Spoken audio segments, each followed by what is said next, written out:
Hello everyone, welcome back to Mikey Reacts. Today I'm back with you with another episode of Lost in the Pond. From Laurence over at Lost in the Pond. His channel keeps on growing. He does really amazing stuff still. He always finds new topics to do videos on, and I think that's really commendable. I think that's really awesome. So I'm actually really excited for this one. Well, when I say excited because these are objects that I'm going to be encountering when I move to the United States. Now that is a secret when and where. Me and Tash will be releasing a video for you specifically for that purpose, to tell you when we're moving and where we're moving to, but that should be happening soon. We'll be in Florida from the 14th of October, just a little trip, and we'll make a video together whilst we're there. So here is 8 objects that Laurence only encountered after moving to the United States. I'm really looking forward to this one. I'm going to encounter these at some point too. Don't forget guys, if you enjoy my content, if you enjoy my reaction videos, and that's what they are reaction videos most of the time, like this video and subscribe to this channel. Become a subscriber. Go through the backlog of videos that I've got. Have a look, see what interests you, and have a look through my playlist. Also, make recommendations below in the comments so I know what you guys enjoy listening to and watching, and I'll do that for you as well in the future. I'll write myself a list and make sure that I'm reacting to the videos that you want to see also. So guys, let's get to this. Don't forget, like, subscribe, and head over to Patreon if you want to see some exclusive videos that are not here on YouTube. The link is just down below, and it's just $5 per month. Let's get to this video. Fell asleep in the car again.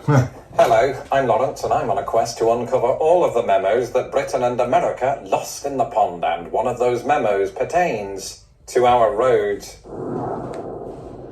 Specifically, some of the things we encounter while traversing those roads. Because while we can all have a laugh at each country's propensity for driving on the wrong side of the road, we've been too busy not noticing what's around us. And so in just a moment, I and my wife, who fell asleep in the house like a regular person, are going to go for a little drive to look at 8 things that I only encountered after hitting the American road. And so while we're waiting, if you're the sort of person who likes learning about British versus American cultural differences and you haven't had a chance to subscribe to this channel, do that now.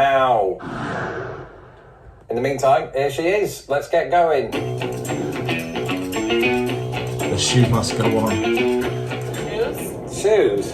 What shoes? This was the weirdest thing. When I first moved to America, probably in the first year, I kept seeing shoes dangling from telephone wires. Yeah, what is that about? I've heard that's some kind of gang activity, but that might be an urban myth.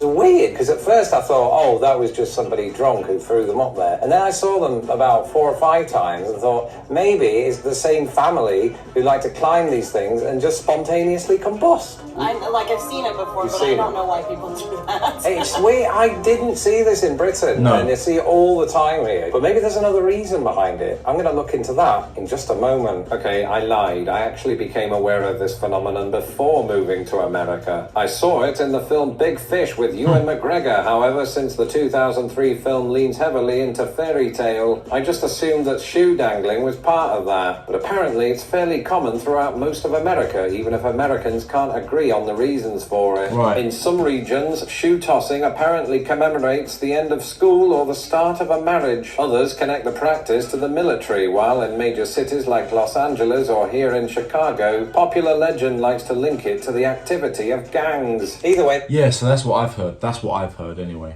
why I don't wear shoes with laces. That and I'm irredeemably lazy.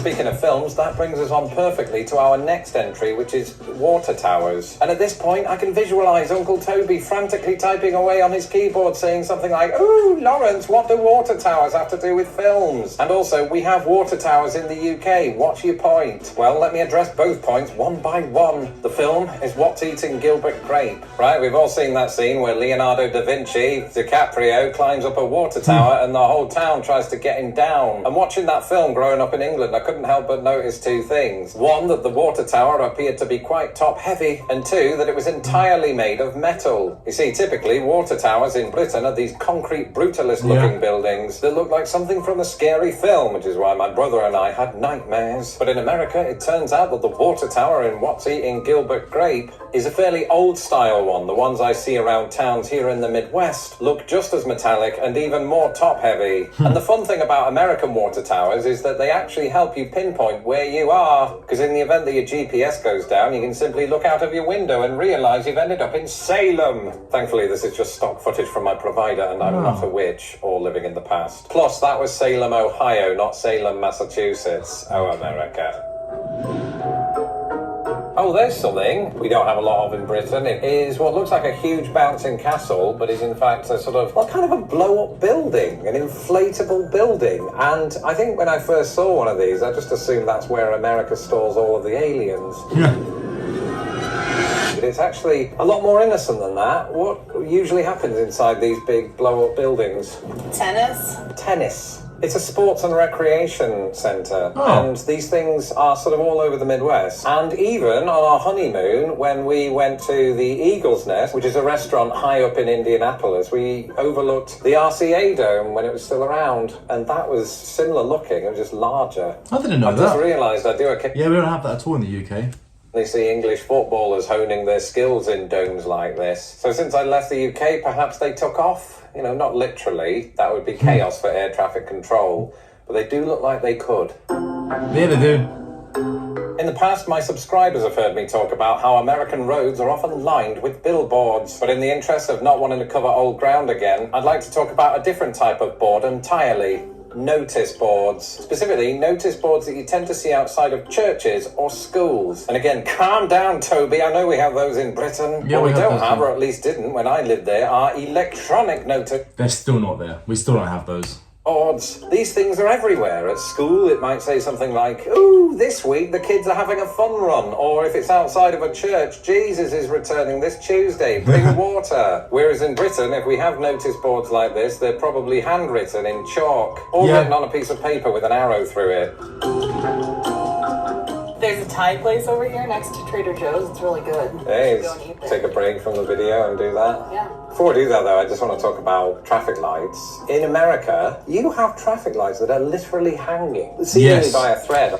I've seen, you know, I've noticed that, and it always does seem like they shouldn't be able to hang that way, like it's dangerous. I'm assuming it's not, but we don't have that in the UK. They're all on poles. All the time. I mean, there's by multiple cables, but I think visually that's probably one of those things that stands out the most when you first visit America and you are on the road. That and the size of the cars. Yeah. And then you have traffic lights that are on a pole, but it's a horizontal pole. Yes. And it just looks like the whole thing will come down. Yeah. They go up and that way. For us, they're just on the side of the road. They're not above There's us. a bad storm. Most of the time.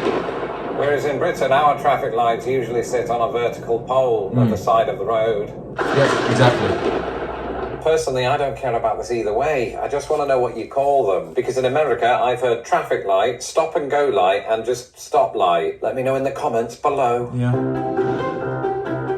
When I first moved to the United States, there was this one occasion when my wife asked me to meet her at a strip mall. And being new to the country, I misinterpreted what that meant and ended up at my first ever pole dancing class. Eventually, I learned what strip malls are, and we all had a very, very good laugh at me. For those of you that don't know, a strip mall is basically a mini mall with a parking lot / car park and an array of shops and or eating establishments next to that car park. And they all follow a similar pattern. There'll be one or two multinational chains like a Subway or a Starbucks, surrounded by lesser known local places and a vaping store. Now in Britain, I've come to learn that strip malls do in fact exist, but not quite in the same way and don't usually go by strip malls. But the major thing to note about our equivalent of it is they're just not as ubiquitous. And Uncle Toby, ubiquitous just means omnipresent, and omnipresent means that something is all over the place. A bit like your comments, in more ways than one. I've been true. pulled through time. If what I saw is true, I've just remembered something. For years after moving here, I was confused by the sight of something that I would see by the side of highways. And I'm not just talking about that creepy doll I saw off I-65. I'm talking about weird domes. They crop up every now and again, and they look like the sort of building into which nobody ever goes in and nobody ever comes out. And I swear, before making this video... I've never seen those in the US, but I've only been around certain cities and states, so maybe it's just a regional thing. I went my entire American life without knowing what they are. It turns out that they're a storage facility for salt, which I suppose Chicago needs a lot of in the winter. That's Is cool. it that kind of salt? I don't know. What I do know is that when you have to track one down for the purposes of content, they're so mysterious that you can't find one. Or are they? We actually found one. We were looking around, but the maps weren't very useful. There is a salt storage facility. Oh. I don't see any salt or pepper. Anyone who's ever seen an American film that involves a police car chase has probably seen one of these get destroyed. Yes, it's an American fire hydrant, and I dare say that many Americans, including myself, have lived here so long that we've become completely desensitized to their existence. So, before he says that, we don't have fire hydrants out of the... We do, but they're not visible. So, ours are literally...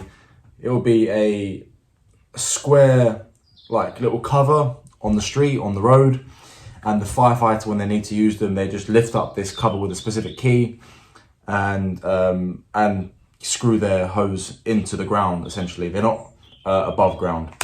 The truth is, you can barely drive a block in my area of the world without seeing them hanging out on a street corner. My favourite is when they're painted in such a way that they end up looking like a human member of the fire brigade. Yeah. But growing up in Britain, I never really saw our fire hydrants because they're hidden underground. The fire brigade accesses it with, I don't know, some sort of magic key and fights the fire that way. And you might be thinking... Yeah, not like that. I don't know why I showed you that size, but yeah, they're about this big.